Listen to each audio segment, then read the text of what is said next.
The Russian assault is widening this Saturday despite promises from Moscow for a limited ceasefire in one key city in the south. The port city of Mariupol is under siege, with that agreement collapsing.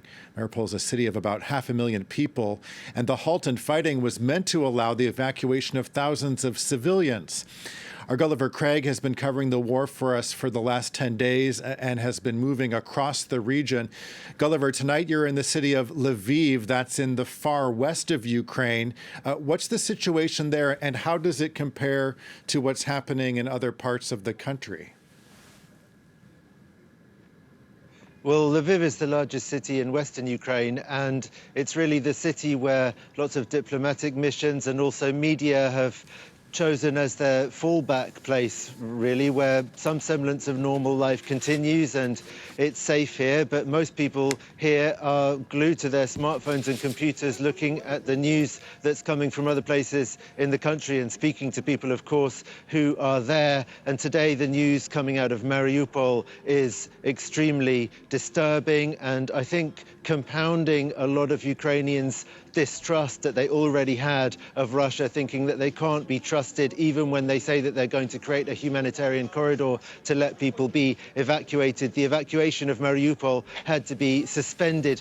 Elsewhere in southern Ukraine, there are some brighter spots from the perspective of people looking on all of this anyway from Lviv, in the sense that in Kherson, which has been occupied by the Russian forces, the mayor of that city confirmed that there was really quite a large protest of people braving the new authorities, as it were, to insist that Kherson is Ukraine and that they do not accept or support this occupation. Similar scenes have been seen in Berdyansk, another port city along the Azov Sea. And just before I went on air, the governor of the region of Mykolaiv, which is another big city in the south, was reporting that Ukrainian forces there had pushed back a Russian attack. He even went so far as to say the Russians are running away. That is, of course, to be confirmed by other sources.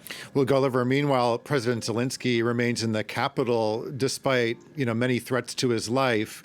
What has been his message both to NATO and the rest of the world? Well, Volodymyr Zelensky made a very impassioned video message last night in which he called on NATO to impose a no-fly zone over Ukraine. He talked about the NATO summit that took place yesterday and called it a weak summit, a summit of confusion. And he went on to say that if NATO countries did not impose a no-fly zone over Ukraine, then from this point on, every Ukrainian civilian death could be blamed on those NATO countries for failing to do this. This is a point of view that is pretty well supported in Ukraine. Also, members of civil society have been calling for this, in particular speaking to Boris Johnson and calling on him to impose a no-fly zone, to get NATO to impose a no-fly zone. That was a couple of days ago when Boris Johnson was giving a press conference. And Volodymyr Zelensky has an absolutely soaring approval rating at the moment. Ukrainians, many of whom didn't like him before this war started, are really saluting his courage. And I think that in the same way they will be saluting the way that he seems to have just decided he's going to do everything he can to try to get NATO countries to impose this no-fly zone, even though they do seem to be pretty clear that they think it's too risky. And Vladimir Putin, of course, has been threatening severe consequences if a no-fly zone is imposed. I think the Ukrainians' response to that would be, well, how much more severe can it get?